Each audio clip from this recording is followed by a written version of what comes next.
Olá pessoal, tudo bem? A gente vai começar aqui no ponto o nosso curso de provas comentadas para a Polícia Rodoviária Federal, né? Polícia Rodoviária Federal que tem concurso aí em 2015 com oferta de mais de 1000 vagas, né? Ou seja, uma mega oportunidade para você que vai fazer o concurso público.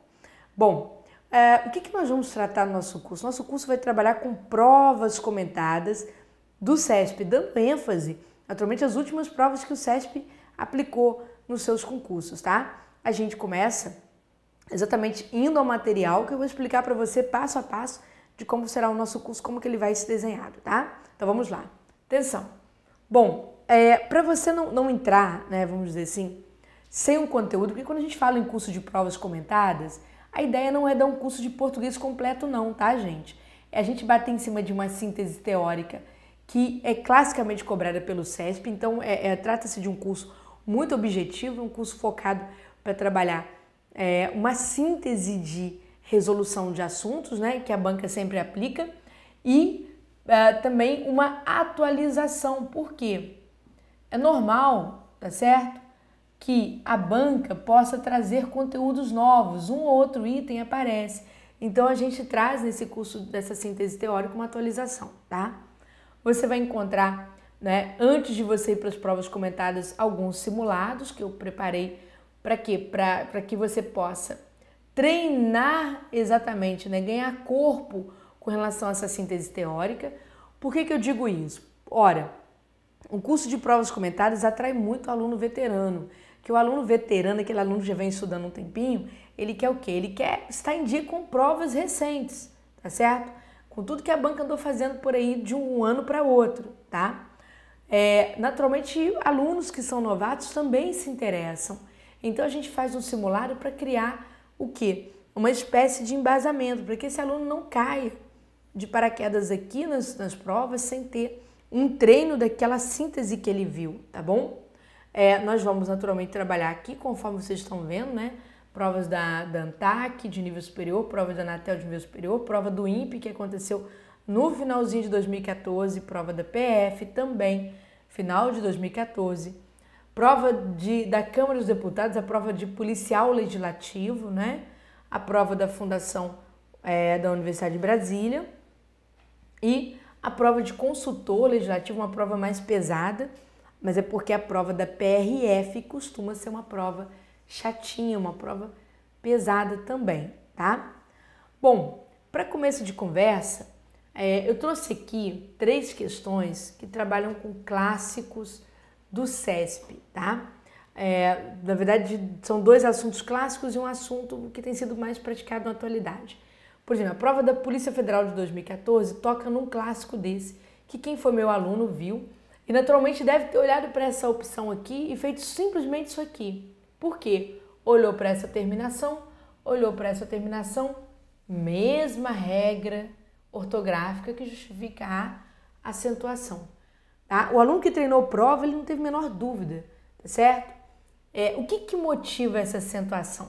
Ora, pessoal, quando a gente tem paroxítonas terminadas em io, ie e ia, né? Paroxítonas terminadas em ditongos crescentes, eu sempre brinco com esse conjuntinho, ó, tá?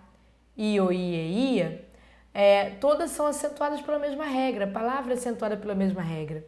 Lógico que não é só isso aqui não, tá?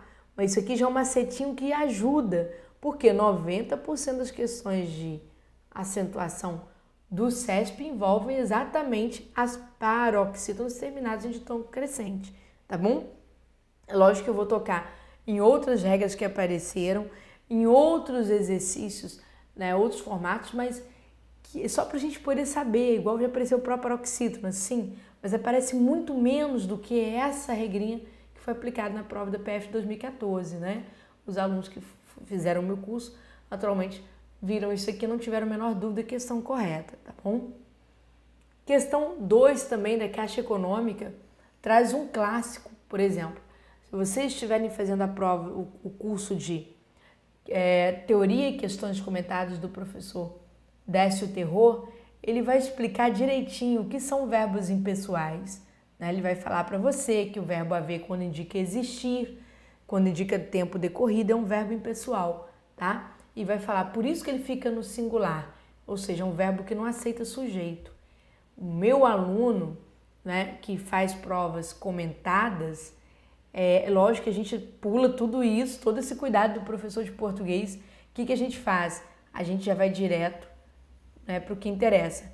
Eu vou falar que o verbo haver, haver, fazer e tratar-se, tá certo? Praticamente a gente já vai direto para o que interessa.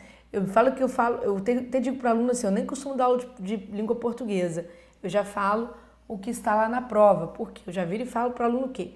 Haver, fazer e tratar será empregado no singular. E repito para ele exemplos e mais exemplos de como ser empregado no singular. O aluno já vai para a prova ciente disso.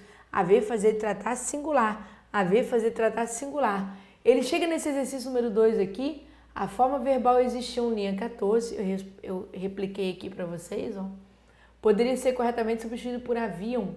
Aí ele olha, poxa, existiu, ok, mas haviam, cansei de ouvir no curso da Júnia que haviam não. Então está errado isso aqui, haviam de jeito nenhum, tá? Porque haver, fazer e tratar-se são empregados no singular. A banca sempre cobra o verbo haver, eu digo que 90% das provas do CESP, sem exagero, trarão este verbo na sua composição, tá bem? Bom, e a última questão que eu trouxe para vocês foi uma questão que eu tirei da prova do MPU de 2010, mas eu poderia tirar de qualquer prova de 2014, tá, pessoal? Poderia tirar de qualquer prova de 2014. Tá aqui do MPU, porque eu estou aplicando essa mesma teoria no curso do Ministério Público da União e peguei isso como exemplo. É o seguinte, nas estruturas que se repetem e que se revela, o pronome ser, que está aqui, tá vendo? Poderia ser deslocado para depois do verbo, das formas verbais. Eu poderia colocar esse pronome depois do verbo? Poderia? Não, errado. Né? O aluno que faz provas comentadas, ele já sabe de cara que está errado. Vejam bem, o assunto colocação pronominal, gente, colocação pronominal, foi muito praticado em 2010, depois sumiu um pouquinho dos concursos e apareceu em 2014 no segundo semestre fortemente e naturalmente vai pegar as provas de 2015 também, tá? Como este assunto é um assunto que voltou, né? Ele veio à baila novamente e é um assunto difícil, aí lá na hora que eu estou dando síntese, eu paro para trabalhar isso aqui teoricamente com muito cuidado, como pede o meu ofício de professora de língua portuguesa. Aí já não dou nem mais macete de prova, eu prefiro explicar a teoria completa, porque é um assunto difícil.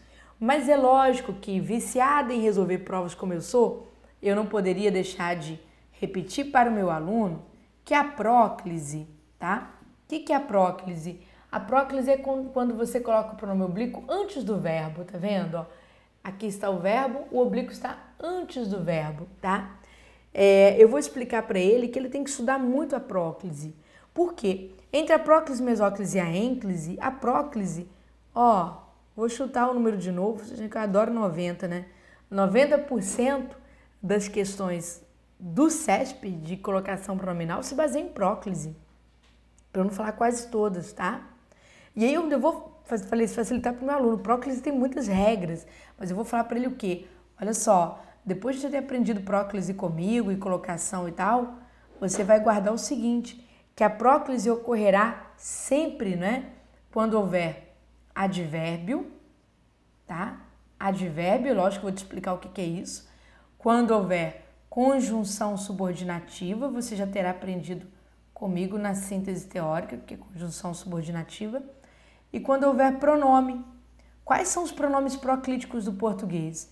O relativo, né? O demonstrativo e o indefinido.